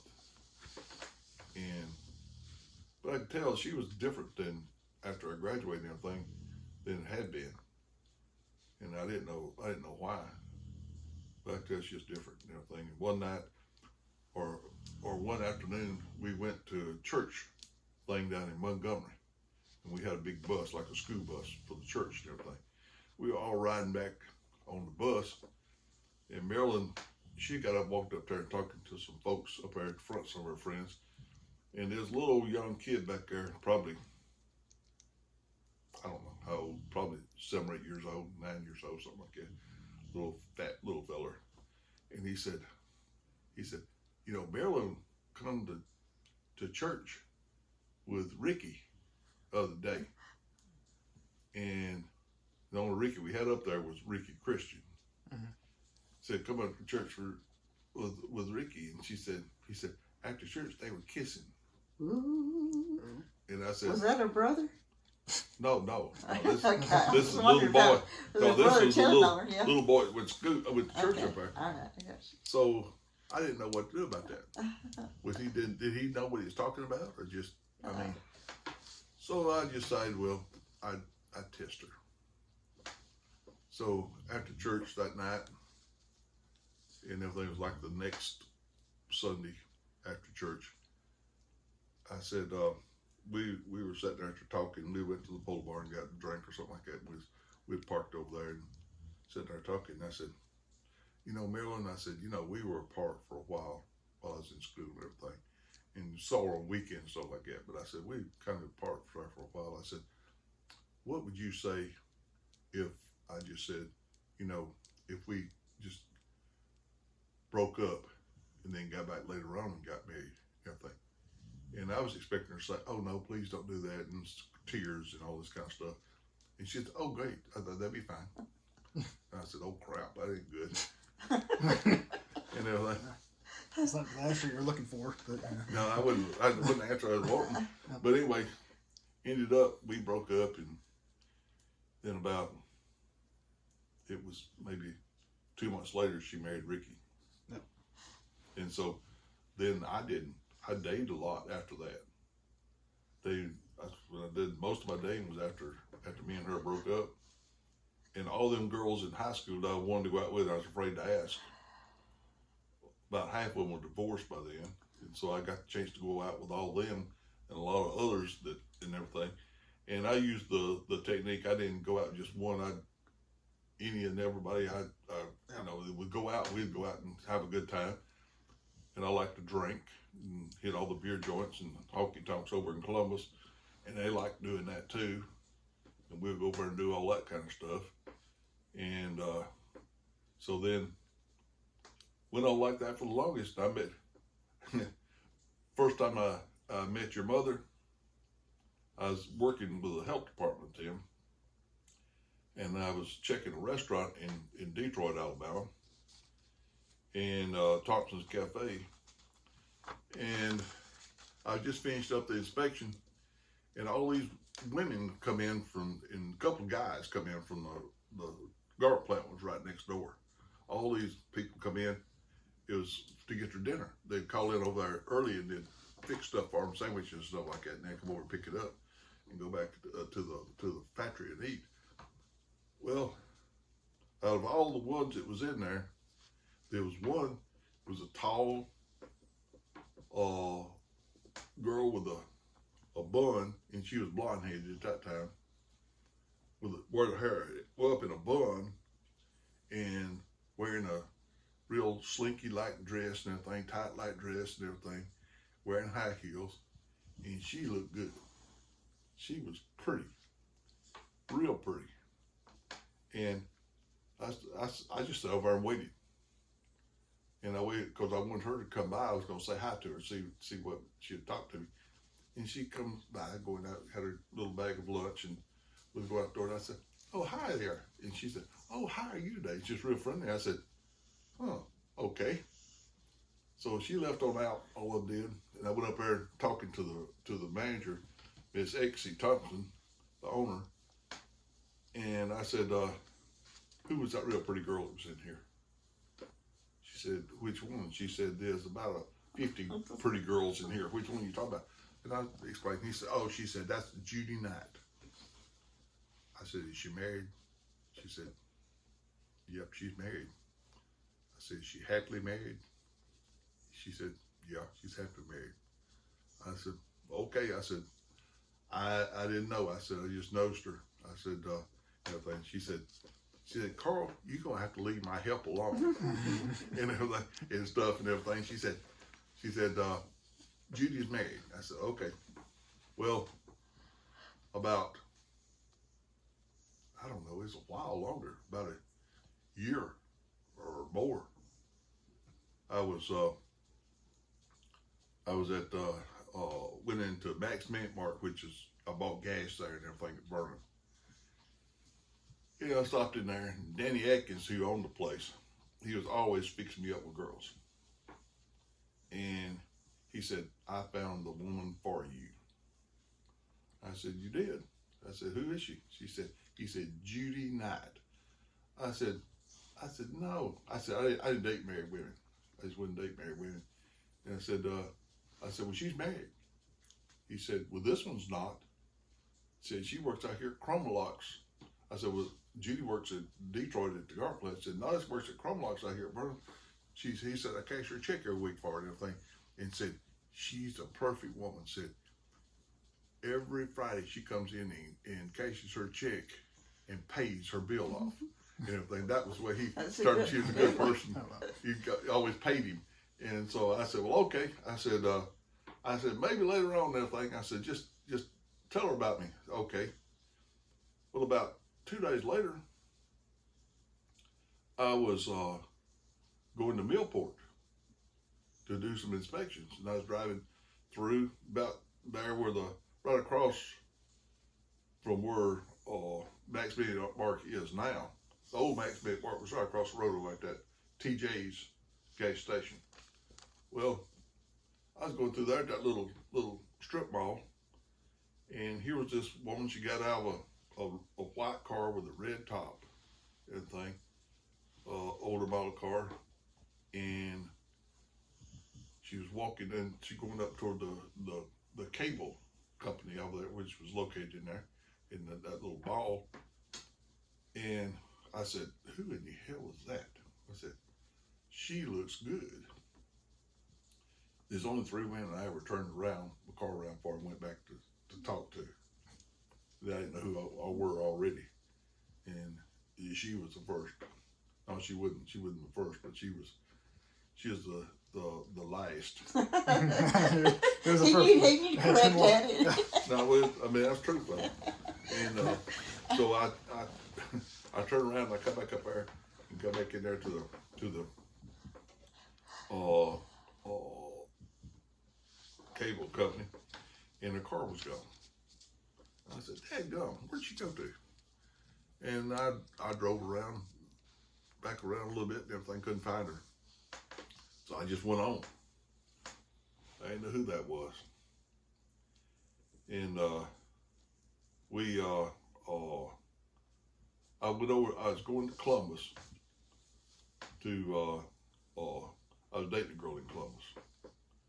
And so a lot of times when I go over there to see her, I'd stop at the beer joint and have 2 or 3 beers, because where she worked at the hospital, and she'd get off later anyhow.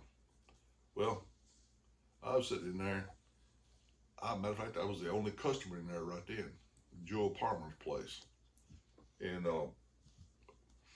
in through the door come 2 of my friends and everything, Jack Boyd and Mike Loftus. And there was that girl I'd seen walking across the thing. It was Judy. I saw her. I said, "Judy." And I said, so they was going to go back there and shoot pool. And normally I'd go back and shoot pool with them. So they went on back there. I just got me another beer and walked over to Judy sitting at a table over there. Walked in and I said, "Hey," I said, "You remember me?" She said, "Yeah, I do." She said, "I ain't seen you since Thompson's Cafes and everything." She said, "I didn't know what happened to you." I said, "Well, I didn't know what happened to you. I hadn't seen you since then." She said, "Well," she said, "Have a seat." So I sat down. And I said, "Well, you not married anymore?" She said, "No." I said, "Would you like to go out sometime?" She said, "Well," she said, "I'm dating Mike now." And she said, "I don't date but one person at a time." And she said, "If I ever quit dating Mike, we'll go out." I said, "That'd be good." I said, "Just call me at the health department and let me know." And so I went on about my business. And about, I don't know, 2 or 3 weeks later, I had to inspect the circus at Vernon. So I stopped at the circus, was inspecting it, I just got out of the concession stand. I was walking up through there, and here was this woman standing over there looking at elephant, and had two little girls with her. Peeing on a flat rock. No, it was pooping. Pooping on, yeah, pooping. That's And powerful. an elephant is like a cow. It's real soupy. Yeah. And everything. And she's standing there, and elephant poop was flying every place. I mean, her and them two little girls were standing there looking at that elephant poop. And so I walked up, and I mean, I could see her from the back. Your mother was very shapely. I mean, Still. Marilyn Monroe. She had that Marilyn Monroe type figure. I mean, she was, very shaky. She was very pretty. Still very pretty. But she was very, very pretty. And I walked over there and I said, hi. She said, I'm not dating Mike anymore. I said, well, why didn't you call me? Let me know. She said, I didn't know how to get a hold of you. I said, I work at the health department. She said, yeah, but I didn't know you wanted me to call you there. And I said, yeah. She said, oh, okay. I said, would you like to go out sometime? She said, yeah. She said, this is my little girl, Nikki, and this is a friend of hers, whatever. Rebecca. Rebecca or something like that, and everything. And she said, what are you going to be doing after I said, I'm working right now here at the circus. She said, what are you going to do when you get finished up? I said, I guess I'll go home or something. She said, why don't you come over and sit with us? I said, okay. She said, I'll save you a seat. And she's been saving him a seat ever since then. And we started, I don't know, for a couple of weeks there, I guess, we were dating. I see her about every afternoon and everything. And I'd go over there and wait for Nikki to come in. They didn't have a television. And I drove up one afternoon. That was right after about the second time we saw each other. And when I drove up, she was sitting on the front, she lived in a rented mobile home there at Vernon. And she was sitting out there on the doorstep, concrete blocks they had stacked up for a doorstep. And her and Nikki, and they were sitting there. And I said, oh, she's waiting on me. She's anxious to see me. And I got out and went up there and I said, what are you doing out here? She said, I'm watching television. I said, watching television? She said, yeah. Her neighbor, Price is Right on. yeah, had a mobile home there too, and she could see it through the window. And she was watching The Price is Right on television. And I said, you haven't got a television yet? She said, no. See, hers didn't work. She got one. She brought the one from home up there. It didn't work. It worked until Roy and Ruth moved out and they cut the cable off and it was just sitting there. But I went the next day and bought her a TV. Anyhow, a little small black and white TV. And we sit on top of the oven and it had rabbit ears on it and it'd pick up clumps real good. So we did had a TV. And that afternoon, I told her, I said, she said, what do you like to eat? And I said, well, just anything. I didn't want to be particular, She said, how about spaghetti? And I said, well, Rick can't eat spaghetti. I know I didn't say that. No, I said, I thought in my mind, I said, I can't eat spaghetti. It hurt my stomach real bad. I had terrible things before Prilosec comes along and everything, that pill for your belly. I had terrible problems with my stomach. And so, but I figured I could eat a little bit of spaghetti because I figured Nikki liked spaghetti. And so I said, okay, spaghetti. She said, well, come over tomorrow afternoon, we'll have spaghetti. So that night when I left, next day, I went over and we had spaghetti. And That's the only thing I could cook. when I walked in, she had the spaghetti sitting on the table. And Carl, she had a bowl that big around and that deep, and it was piled up on top of it. She had enough spaghetti to feed 20 people or more. And so we sat there, and I got a little bit of spaghetti out, and Nikki got a little bit, and Judy got a little bit, and you couldn't even tell none was missing out of the bowl. And I said, we got sitting over there watching TV, and I said, let me ask you something. I said, why did you cook so much spaghetti? She said, that's what the recipe called for on the box, And I said, do you not know how to make just enough for Nikki a thing? Well, she really didn't know how. And so I carried her over, put a pan of water on the stove, and showed her how to take a few strands of spaghetti out and break it up and put it in there. And then she had that ragu sauce, and she said heat it up and put some ragu sauce over it. And she learned how to do individual portions of spaghetti rather than cooking the whole box. Yep. But it was Well, see, the next that night. was supposed to be real good spaghetti because it had all of these mushrooms in it and stuff Yeah. that I think it was Ruth that showed me how to cook that spaghetti. She So- had a ragu bowl. Well, I mean, I did put ragu in it, but I mean, she showed me how to fix it. It was good. It was good spaghetti and everything, but I couldn't eat too much of it because it hurt my stomach. No, But the next afternoon, I went over, and at the end of her trailer down there was this great big jelly mold of spaghetti. And see, her screen door had holes in it and everything, and there's a bunch of cats and everything around there. And the first thing I thought of was the cats got in there and got in her spaghetti and messed it up, and she couldn't. And I was thinking, I'm so sorry that she had to throw all that spaghetti out and waste it. But then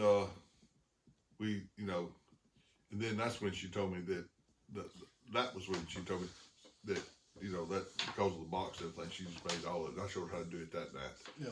Fixed it up. But anyway, we sat there, we watched television that night and everything. And as I started to leave, we were talking, and see, I assumed that she was divorced. I didn't date married women. Separated is married. Yep. I didn't date married women. And so and everything, something come up about it, her husband or something like that. I don't remember exactly. Something come up about that. And I said, well, I thought you was divorced. She said, no, I'm separated. And I said, separated? I said, I don't date married women. And everything. And she said, will you not go come back and see me again? I said, no, I don't date married women. She said, will you come over tomorrow? She said, I'll talk to you tomorrow. I said, okay. I said, I'll come over tomorrow afternoon. So I went over, and I was sitting there on the chair talking to Nikki, and she was going, I didn't know where she got off at work at Chromalox, and then she had time in between. So I was sitting there waiting, we were sitting there waiting to come in, and she walked in the door, and she had a manila envelope, and she handed it to me, and she walked on back into the bedroom, into the bathroom area back there, and she come back up, she went back there and changed clothes. And so I was sitting there holding that envelope, and she said, well, open it up. I said, what is it? She said, open it up and see. Open it up. It was her divorce. She went down and got a divorce, filed for divorce and everything. And I said, well, she thinks enough of me. Yeah. Get her divorced and everything because I won't see her no more. I had and no everything. reason to before. It just cost money. And so then we dated for a while. She ended up buying my sister's house, my sister Brenda's house up there in the Christian subdivision. And then we got married and everything. Because you said about the carnival thing and all Yeah. that. You remember your first actual date that y'all went out on? Yeah. We went over to Columbus and hit one of the clubs over there. A couple of clubs and everything that night and everything. And what was the name of those things? All the clubs in Columbus burnt down the same night. About 2 or 3 years later. Oh. The same guy owned all of them, Mm-hmm. and all of them burnt down. Insurance, or was it a No, son hated him? well, he would come on television and claimed this guy did. He spent money to get on television, and said the mafia Yeah. and everything, and that they were trying to kill him, and that he wouldn't cooperate with them, and they burned all his places down. Now, whether that's true or not, probably was, and but he just about signed his death warrant completely. Then I figured, Jimmy Aldrich didn't burn them down.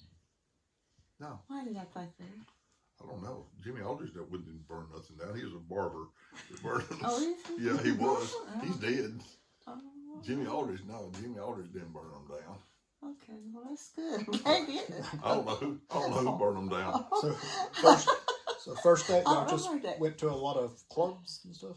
Yeah, used to go clubbing and everything, and she liked to drink a little bit, and I like to drink beer and stuff and everything. So we'd go out and hit different places Ooh, Okay. and you're everything. a salty dog. Yeah, and we went over. I remember there was one time we went over and just hitting some bars one afternoon, and we come back through, and out there pretty You close don't tell where about my cheese. yeah, I where Lowe's across the street from where Lowe's is at. Matter of fact, the restaurant and everything's still there. Real nice restaurant, and but they had a real nice bar too. I like their little bar. It's small, very small bar, and we went in there that night and stopped in. That was going to be my last stop until we come on back over to her house, and we were the only ones in there. We were sitting up there at the bar, and this guy, real good bartender. He had bartended several different places in Columbus, and so me and him knew each other pretty much so. And he said, "Judy, would you like some cheese?" And she loves cheese.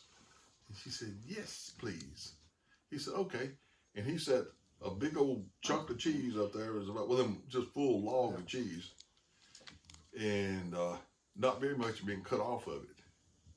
And he went back into the other plate, into the main restaurant and everything back over there for some reason or another, and left us there for a little bit.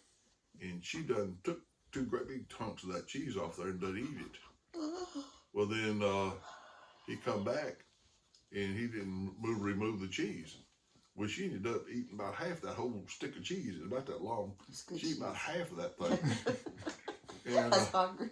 and he come up there and he said, he looked at he said, "What happened to my cheese?" Jesus said, "You said I could have some." He said, "I didn't know until you eat the whole damn stick." And he took it and put his cheese up. He never did offer no more cheese back there. And everything. And but we used to go to that little place every once in a while. But we used to hit a lot of bars. There used to be a lot of bars in Columbus. A lot of bars. Where everybody went back there. Yeah. Now, I think because we're kind of running long, but I think we're going to get up until where y'all got married, and we'll stop right there and everything. Then I'll make another video. But one thing I want to get in there was your fortune teller story. I remember you saying something about that. All right. and everything. Let me see. Was that the one? Was that the Ouija board, or was that the? No, the one where you went to the fortune teller, didn't you? And they said something about you going to marry a Carl, and you didn't know a Carl. Yeah, that was a Ouija board. Oh, Ouija board. Yeah. Okay.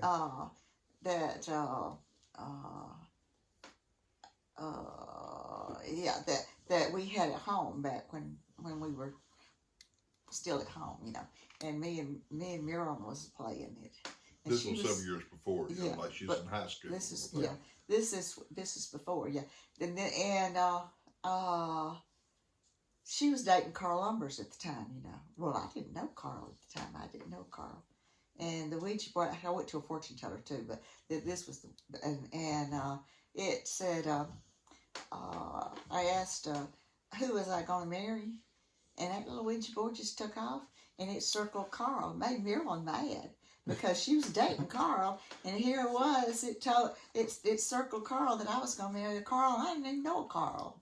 So, and then I went to a fortune teller up there at Hamilton, and I went in up there, and they told me that this was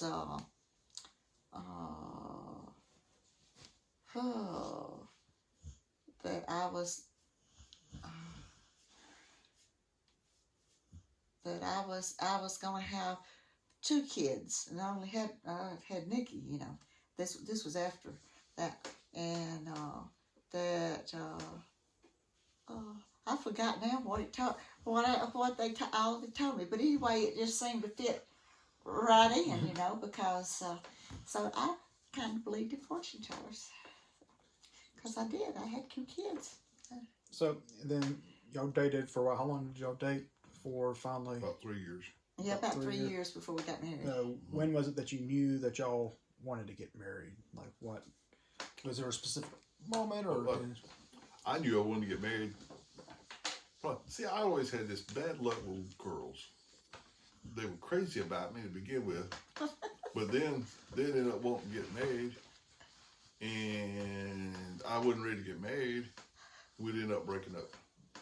Well, Judy had never acted like she wanted to get married and everything. She never said nothing about it, nothing like it. And usually girls, when they start wanting to get married, they'll start dragging you to every wedding around. They hear about a wedding. Don't have to be friends there or anything. You're gonna get to go to the wedding, and you go to bunches of weddings, and they're trying to figure out. I guess you get me in the mood to get married, and so we were. I done thought about it for a good long time, or maybe a while, and everything, and I finally see. I was 40 years old then.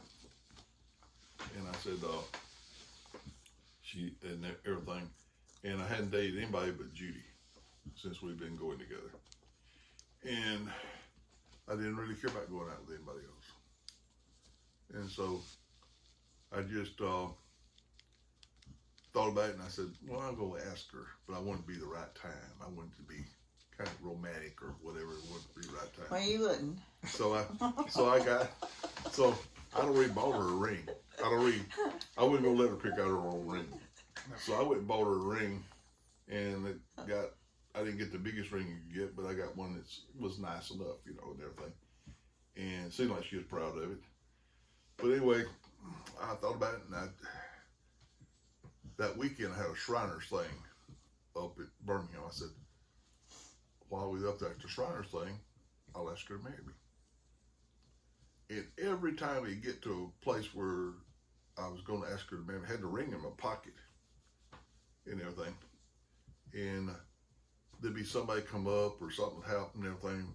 We get distracted and everything. And so the mood wasn't right there and everything. And so ended up, we come all the way back from Birmingham. And Nikki was staying over at Malone Knight's house, in Maria Malone's house, and we went and picked her up. We come back to Vernon, to home, and so I was thinking about then. It didn't seem like it coming in, everything was, she was fixing something for Nikki to eat and this and that and everything. And it just wasn't no right period that I didn't want. I wanted to do something special like that.